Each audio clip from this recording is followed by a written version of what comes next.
तो स्वागत है आपको हमारे चैनल पर। हम अक्सर जलपरियों के बारे में सुनते हैं। जलपरियाँ होते हैं और बहुत से लोगों का मानना है कि जलपरियाँ नहीं होते हैं, और बहुत से लोग इसे मन का भ्रम बताते हुए कि ऐसा कुछ भी नहीं होता है। तो आखिर ये सवाल उठाया किसने कि जलपरियाँ होते हैं या नहीं? क्योंकि अभी तक किसी ने भी जलपरियों को नहीं देखा। जहाँ तक हम लोगों ने ये देखा है भी तो यूट्यूब या फिर वीडियो या फिर फिल्म में जलपरियों देखे हैं। असल ज़िंदगी में जलपरियों का अस्तित्व क्या है यह किसी को भी नहीं पता। जलपरियाँ समुद्र में रहती है, पर क्या अभी तक किसी को कोई जलपरियाँ मिली है? बहुत से लोग इस पर सर्च करने में भी लगे हुए हैं कि जलपरियाँ होती हैं या नहीं, पर अभी तक उनके हाथ में कुछ नहीं लगा। हमने कहानियों और किताबों में जरूर जलपरियों के बारे में सुना और पढ़ा है। यह सिर्फ हमें कहानियों में ही देखने को लिए मिल सकते हैं। असल ज़िंदगी में जलपरियाँ कहाँ पर हैं, और यदि है तो यह अभी कैसे दिखाई देते हैं, और यो हमारे सामने क्यों नहीं दिखाई देते? ऐसे बहुत सारे सवाल जो जलपरियों से जुड़े हुए हैं, और आज हम लोग इन्हीं सवालों के बारे में इस वीडियो के माध्यम से जानने वाले हैं। जलपरियाँ किसी बहुत ही अलग टाइप की नहीं होती हैं। जलपरियाँ एक ऐसी जलीय जीव है जिसका ऊपर का शरीर इंसान का और नीचे का शरीर एक मछली का होता है। हमने पुराणों में विष्णु भगवान का एक ऐसा ही अवतार सुना है जिसमें आधा शरीर इंसान और आधा शरीर मछली का होता है, जिसे आजकल सभी जलपरियाँ के नाम से जानते हैं। पुराने समय में उस अवतार को मत्स्य अवतार कहा गया था, जिसे विष्णु भगवान ने धारण किया था। आजकल सभी जलपरियों के बारे में पता करना चाहते हैं कि आखिर जलपरियाँ कैसी होती हैं, क्योंकि जलपरियों के बारे में कहा जाता है कि वो बहुत ही शक्तिशाली होती है और उनमें बहुत सी शक्तियाँ होती हैं। वह जलीय जीवों से आराम से बात कर सकती है और मोती को भी सागर से निकाल सकती हैं। उनके पास असीम मोतियों के भंडार होते हैं जिसमें वो कुछ भी कर सकती है। हमने फिल्मों में भी जलपरियों के बहुत सारे पिक्चरों को देखा है जिनमें हमें जलपरियों का कुछ पावर वन में यह फिर कुछ ऐसी दिखाई देती है जिनके पीछे लोग पड़े हुए होते हैं। पर असल ज़िंदगी में भी अभी तक किसी ने भी जलपरियों को नहीं देखा है, ना ही इसके पक्के सबूत मिले कि यह है या नहीं है। अब सवाल यह आता है कि जलपरियाँ कहाँ पर रहती है और इसकी सही ठिकाना कहाँ पर होता है। तो यह किसी भी को नहीं पता कि जलपरियाँ कहाँ पर होती है। बस इतना मालूम है कि जलपरियाँ पानी में रहती है, क्योंकि ये जलीय जीव जो पानी में ही रह सकता है। जहाँ ज़्यादा पानी होगा वो वहाँ हमें मिल सकते हैं। जलपरियाँ हमें नदियों में भी मिल सकती हैं, क्योंकि नदियों में भी पानी पर्याप्त होता है, जिससे जलपरियाँ आराम से नदी में रह सकती है। इसीलिए आपको यह नदी में देखने के लिए मिल सकते हैं।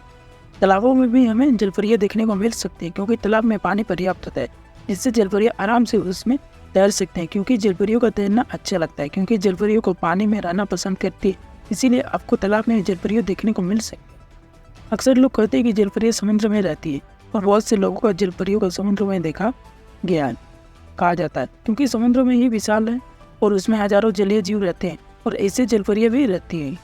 क्योंकि समुद्र में इतना पानी होता है कि वहाँ उसमें आराम से तैर सकते हैं, इसीलिए आपको जलपरियाँ समुद्र में देखने को मिल सकता है। पर जलपरियाँ आपको समुद्र के बीच ही देखने को मिल सकता है, क्योंकि वो समुद्र के किनारे बहुत ही कम आती है। बहुत से लोग को मानना है कि जलपरियाँ सिर्फ एक कल्पना है। जलपरियाँ जैसा कोई भी जलीय जीव नहीं है, यह सिर्फ इंसान की कल्पना है।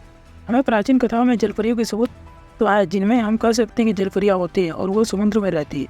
हमने बहुत सारी ऐसे यूट्यूब पर वीडियो देखी है जिसमें हम यह कह सकते हैं कि जलपरियाँ होती है, पर कुछ वीडियो एडिटिंग की मदद से बनाई जाती है जिनमें हमें नकली जलपरियाँ दिखाई जाती है।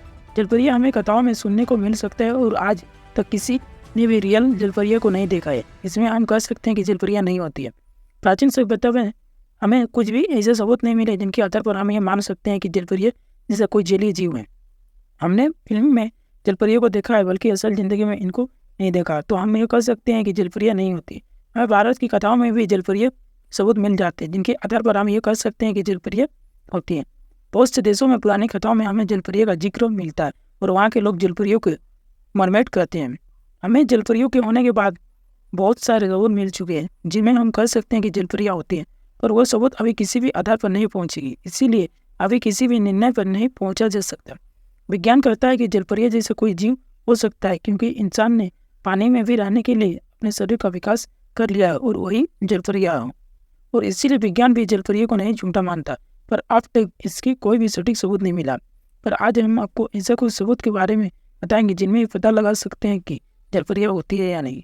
हमने यूट्यूब पर बहुत सारी वीडियो देखी है जिनमें हमें जलपरियाँ दिखाई जाती है, और यह वीडियो इस बात को सबूत देती है कि आज दुनिया में जलपरियाँ होती है, पर असल में जलपरी को किसी ने नहीं देखा। हमें सिर्फ ऐसी वीडियो ही जलपरियों को देखने को मिल सकते हैं। यह वीडियो हमें इंस्टाग्राम या फेसबुक पर भी मिल जाते हैं और साथ ही साथ हमें गूगल पर भी सर्च करने पर मिल जाती है। तो क्या इससे हम यह समझ लें कि हाँ जलपरियाँ होती हैं?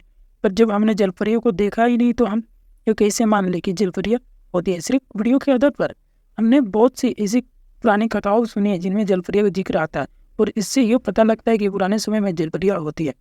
पर क्या वो आज भी इस पृथ्वी पर मौजूद है? यदि वो आज भी मौजूद है तो वो किसी को नज़र क्यों नहीं आती? आज तक किसी भी ने भी जलपरियाँ को देखा क्यों नहीं?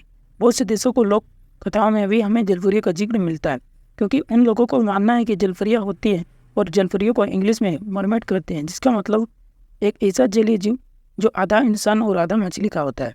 हमें गिर सभ्यता की कहानी में भी जलपरियों के बारे में पढ़ने को मिल जाएंगे। वहाँ के लोगों का कहना है कि देवी आगटा केटस जो अरिसन और रानी सेमीमिस की माँ थी, जिसमें चरवारा से प्यार हो गया था, पर उन्हें मजबूत से मानना पड़ा और इसी बात से दुखी होकर उन्हें समुद्र में छलांग लगा दी थी, जिससे वो एक जलपरी बन गई थी और तभी से उनको वहाँ के लोग जलपरी के रूप से पूछते हैं और ग्रीक की कहानी में उन्हें ड्रैगेटो माना जाता है। तो इस बात से हमें यह पता लगता है कि जलपरियाँ होती हैं, क्योंकि जब पुरानी सभ्यता में हमें जलपरियाँ देखने को सबूत मिल सकता है तो आज के ज़माने में भी जरूर इनका अस्तित्व होगा। लोगों का कहना है कि यूनान के राजा सिकंदर की वाहन की मौत के बाद जलपरी बदल गई थी और वो समुद्र में रहती थी, जिससे कोई भी मछुआरा वहाँ गुजरता था तो वो अपने भाई के बारे में उससे पूछा करती थी कि जिसके अनुसार यदि कोई ये कह देता कि उसका भाई जिंदा है और पूरी दुनिया पर राज कर रहा है तो वो उसे आराम से जाने देती थी, और यदि ये कोई कहता कि उसका भाई अब जिंदा नहीं तो समुद्र में ही उसे मार देती थी। तो इस कहानी से हमें ये पता लगता है कि हाँ जलपरियाँ होती हैं और वह समुद्र में रहती है। रावण की बेटी जलपरी के आधार पर भी हमें एक सबूत मिल सकता है। जैसे रामायण में ही हमें रावण की बेटी स्वर्णमच्छा जो एक जलपरी थी जिसका आधा शरीर इंसान और आधा शरीर कन्या का था, वही दूसरी तरफ हमें महाभारत में भी जलपरी के सबूत मिलते हैं जिनमें मत्स्य यंगंधा का जिक्र आता है, जिनका विवाह संतुना से हुआ था और उनके पुत्र वेदव्यास थे। इसमें तो हमें ये पता लगता है कि हमें भारत में बहुत सारी जलपरियाँ पुराने समय से ही है और वो मौजूद आज भी हैं, पर वो किसी को दिखाई क्यों नहीं देती? ये सबसे बड़ा कारण है, क्योंकि यदि हमें जलपरियाँ दिखाई दे तो हम ये मान सकते हैं कि हाँ जलपरियाँ होती है, पर ये सिर्फ हमें कहानियों में सुनने को मिलती है। अभी तक इनके हमें कोई भी पुख्ता सबूत नहीं मिला है जिनमें हम कह सकते हैं कि जलपरियाँ होती हैं, या फिर हमें इन्हें सबूतों के आधार पर मान लेते हैं कि जलपरियाँ वास्तव में होती है, लेकिन जलपरियाँ वास्तव में नहीं होती। तो दोस्तों आई होप इस वीडियो में आपको जलपरियाँ से जुड़ी कुछ बातें आपको जानने को मिली। तो चैनल पर नए तो चैनल को सब्सक्राइब करें, साथ ही बेल आइकन को ऑन करें ताकि जब भी ऐसे नॉलेजेबल वीडियो अपलोड करें सबसे पहले आप तक पहुँचे।